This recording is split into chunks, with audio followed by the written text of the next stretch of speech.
कभी दुनिया के नक्शे को गौर से देखा है और ये सोचा है कि ये जो हमारे महाद्वीप हैं, ये अपनी मौजूदा जगहों पर आखिर पहुंचे कैसे? ये एक बहुत बड़ा जियोलॉजिकल रहस्य है और आज हम इसी दिलचस्प कहानी की तह तक जाने वाले हैं। सदियों से नक्शा बनाने वाले और वैज्ञानिक एक पहेली पर हैरान होते आए हैं। अगर दक्षिण अमेरिका और अफ्रीका के नक्शों को पास पास रखें तो ऐसा लगता है जैसे ये किसी जिगसॉ पजल के दो टुकड़े हों जो एक दूसरे में बिल्कुल फिट हो जाते हैं। तो सवाल ये है कि क्या ये सिर्फ एक इत्तेफाक है या इसके पीछे कोई बहुत गहरा राज छुपा है? और यही एंट्री होती है हमारी कहानी के हीरो एल्फ्रेड वेगनर की। 1912 में इस जर्मन साइंटिस्ट ने एक बड़ा ही रैडिकल आइडिया सामने रखा। उन्होंने कहा, ये जो फिट है ना, ये कोई इत्तेफाक नहीं है, बल्कि एक बहुत बड़ी भूवैज्ञानिक सच्चाई की तरफ इशारा है। तो आखिर क्या था वेगनर का ये क्रांतिकारी विचार? उन्होंने एक ऐसी दुनिया की कल्पना की जिसके बारे में उस वक्त सोचने की हिम्मत भी कोई नहीं कर सकता था। एक ऐसी दुनिया जो लगातार हिल रही थी, एक दुनिया जो मोशन में थी। वेगनर ने इस विशाल भूभाग को एक नाम दिया, पैंजिया। ये एक ग्रीक शब्द है जिसमें पैन का मतलब है सारा और जिया का मतलब है जमीन। जरा सोचिए, लाखों साल पहले दुनिया के सारे महाद्वीप एक ही विशाल जमीन के टुकड़े के तौर पर जुड़े हुए थे और इसके चारों तरफ था एक ही विशाल महासागर जिसका नाम था पेंथालासा। लेकिन ये सुपर कॉन्टिनेंट हमेशा एक साथ नहीं रहा। करीब 20 करोड़ साल पहले, जिसे हम महान बिखराव कह सकते हैं, वो शुरू हुआ। पैंजिया दो बड़े हिस्सों में टूट गया, उत्तर की तरफ लॉरेशिया और दक्षिण में गोंडवाना लैंड। और फिर जैसे जैसे लाखों साल बीतते गए, ये टुकड़े और भी दूर होते गए और धीरे धीरे आज के हमारे जाने पहचाने महाद्वीपों में बदल गए।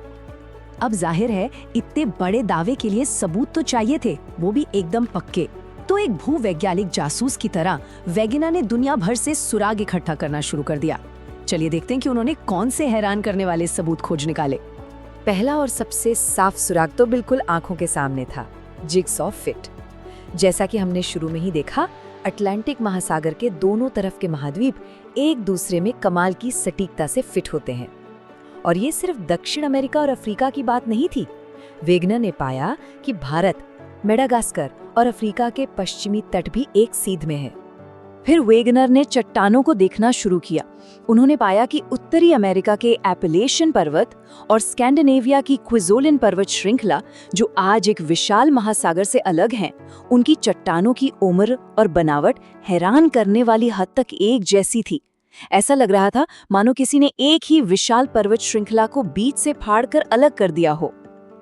ये अगला सुराग तो किसी डिटेक्टिव नॉवेल जैसा है। देखिए, पश्चिम अफ्रीका के घाना में सोने के बहुत बड़े भंडार हैं, पर मजे की बात यह है कि वहाँ आसपास सोने की कोई सोर्स रॉक यानी स्रोत चट्टान है ही नहीं।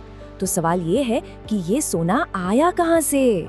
वेगनर के मुताबिक इसका जवाब था अटलांटिक के पार, ब्राजील में। उनका सिद्धांत था कि जब महाद्वीप जुड़े हुए थे तो नदियों ने ब्राजील के पठार से सोना बहाकर उस जगह जमा कर दिया जिसे आज हम घाना कहते हैं।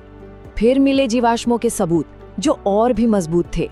मेसोसॉरस, एक छोटा सा ताजे पानी में रहने वाला रेप्टाइल, उसके जीवाश्म दक्षिण अमेरिका और अफ्रीका दोनों जगह मिले। अब सोचिए, क्या वो हजारों किलोमीटर का समंदर तैरकर पार कर सकता था? बिल्कुल नहीं। इसी तरह ग्लोसोप्टेरस नाम के एक पौधे के जीवाश्म भारत, ऑस्ट्रेलिया, दक्षिण अफ्रीका और यहाँ तक कि अंटार्कटिका में भी मिले। ये इस बात का पक्का इशारा था कि ये सारी जमीनें कभी एक दूसरे से जुड़ी हुई थी। ये तो और भी अजीब है। आज भारत का छोटा नागपुर पठार कितना गर्म इलाका है ना?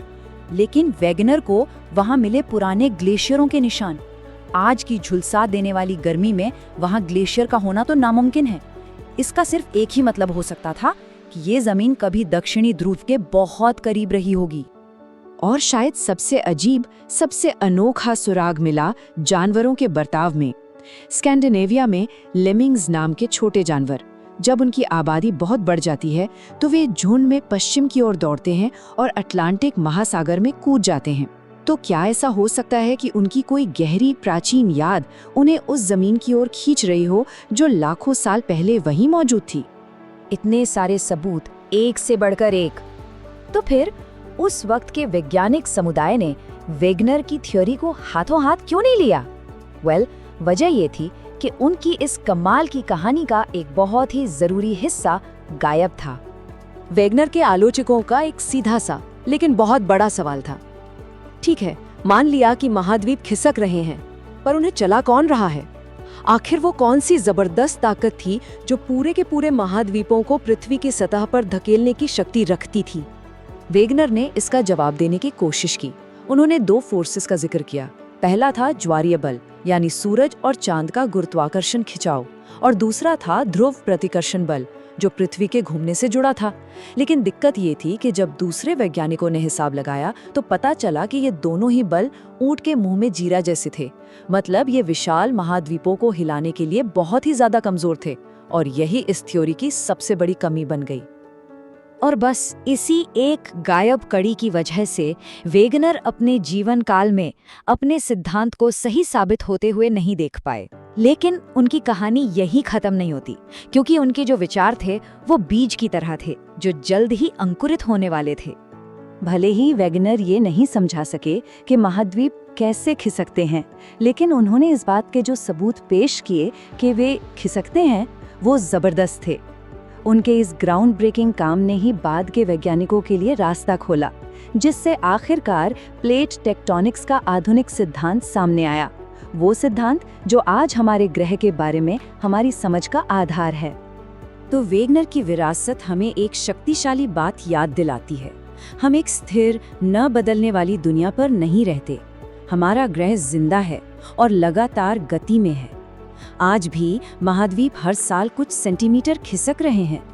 तो ये हमें एक दिलचस्प सवाल के साथ छोड़ जाता है। आज से करोड़ों साल बाद हमारी पृथ्वी कैसी दिखेगी?